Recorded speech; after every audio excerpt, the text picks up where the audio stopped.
Assalamualaikum warahmatullahi wabarakatuh. Selamat pagi dan salam sejahtera bagi kita semua. Salam kenal dari Ibu. Selama ini kita belum pernah tatap muka ya, belum pernah bisa melihat wajah Ibu.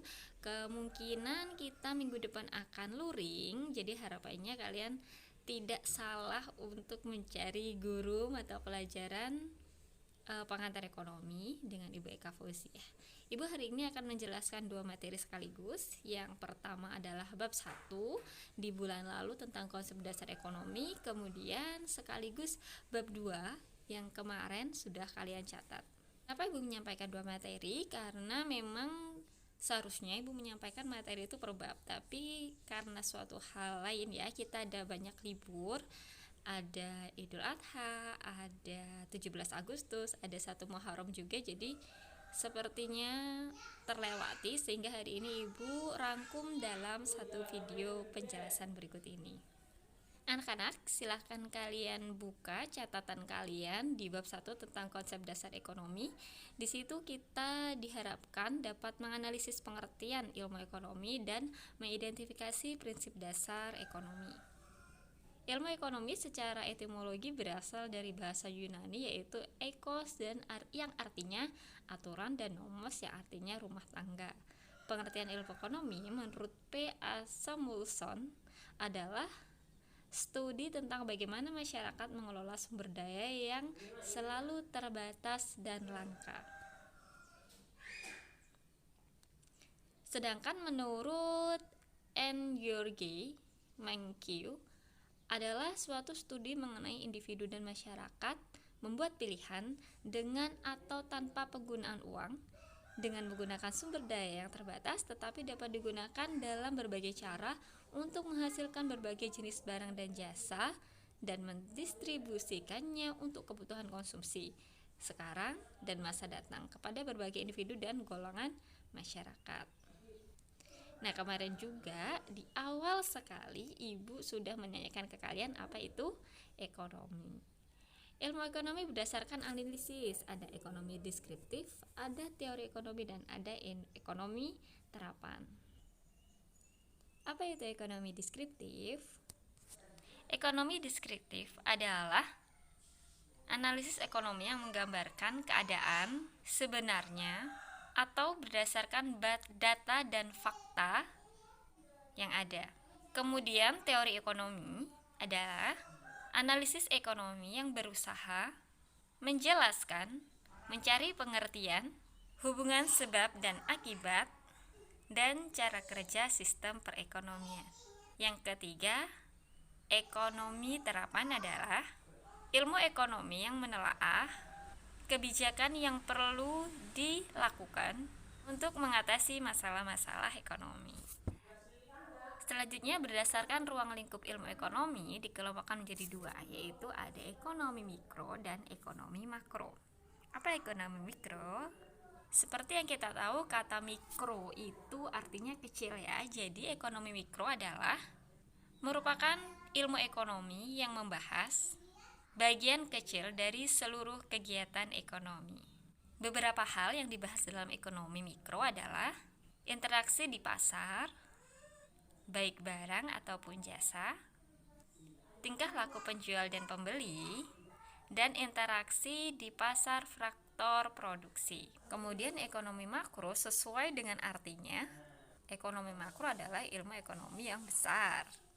Ilmu ekonomi makro adalah ilmu ekonomi yang menganalisis masalah perekonomian secara keseluruhan dan tidak menganalisis yang bagian unit-unit kecil.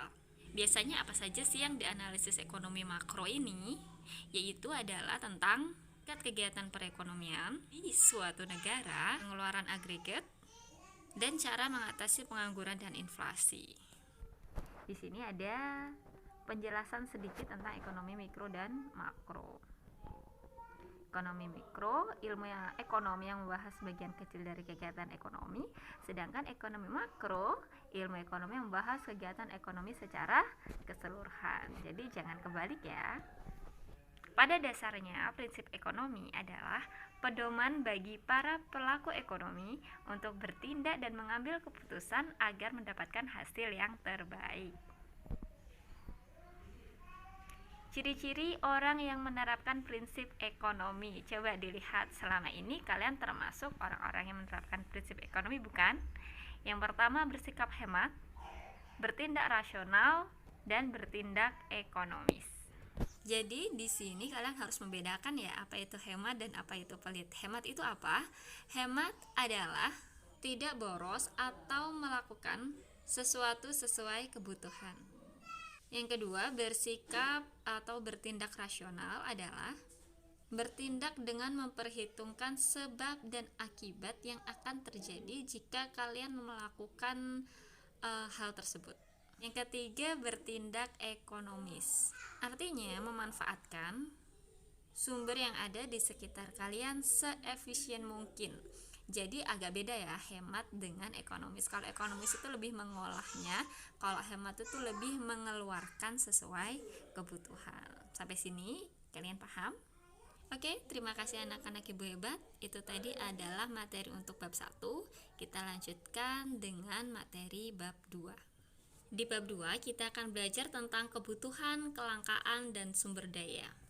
Apa itu kebutuhan? Ya, kebutuhan adalah segala sesuatu yang dibutuhkan manusia untuk bertahan hidup dan memperoleh kesejahteraan dan kenyamanan. Lalu, apa yang dimaksud dengan barang?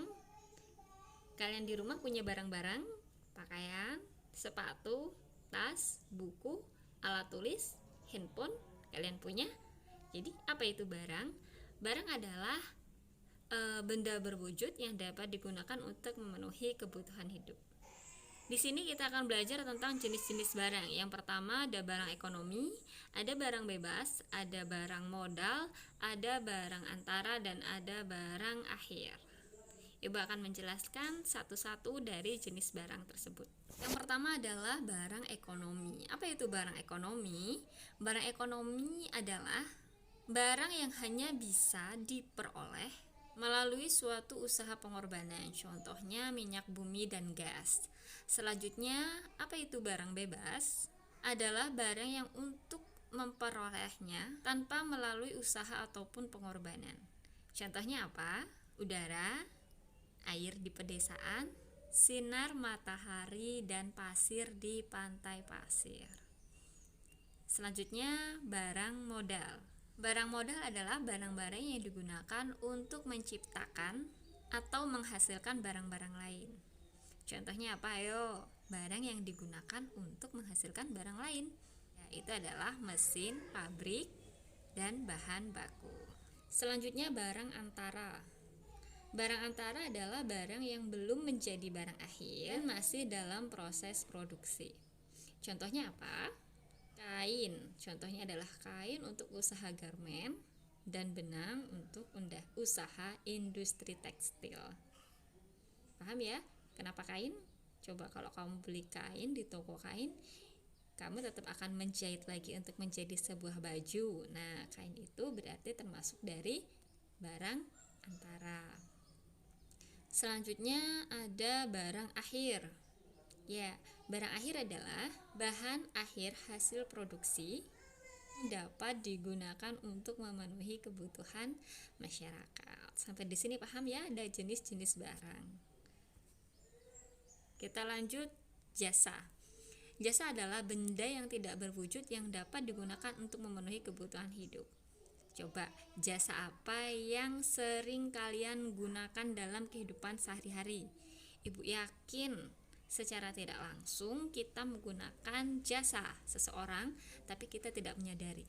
Contoh simpel dari jasa yang sering kita temui adalah jasa parkir, jasa potong rambut, jasa jahit pakaian, ataupun jasa tukang pijit ya.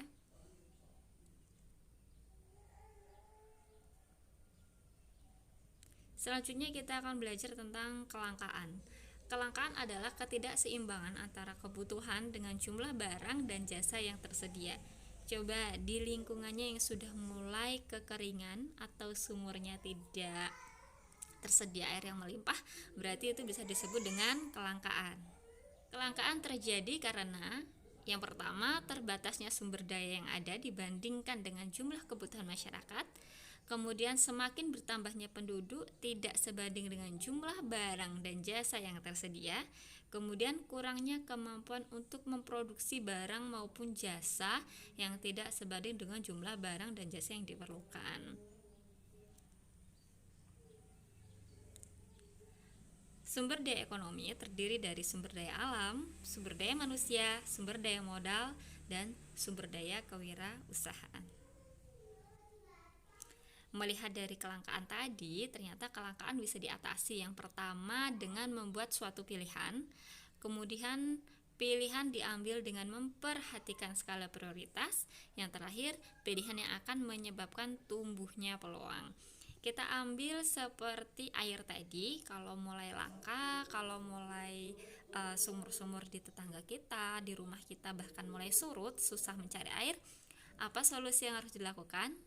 Nah, ini adalah peluang usaha bagi orang yang mempunyai tenaga atau jasa sumur bor. Ya, benar sekali, ini adalah peluang untuk jasa sumur bor, sehingga masyarakat bisa tetap memenuhi kebutuhan airnya, dan si pengusaha sumur bor juga mendapatkan hasil dari jasa yang dia keluarkan.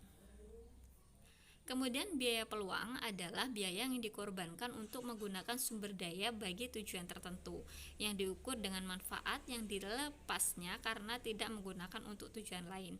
Dengan perkataan lain, diukur dengan suatu komoditi lain yang seharusnya diperbolehkan. Oke, materi kita habis sampai di sini untuk bab 1 dan bab 2. Ibu harap kalian dapat memahami. Tugas kalian hari ini adalah kalian melakukan refleksi. Refleksi itu semacam apa yang telah saya dapat dari materi yang disampaikan. Ya, bukan rangkuman materi, tapi apa sih yang kalian dapat? Oh, dari penjelasan tadi saya jadi tahu nih apa bla bla bla bla. Begitu ya.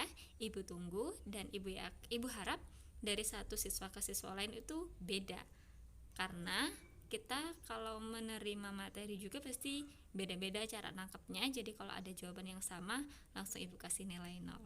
Terima kasih untuk pagi ini. Ibu akhiri, wassalamualaikum warahmatullahi wabarakatuh.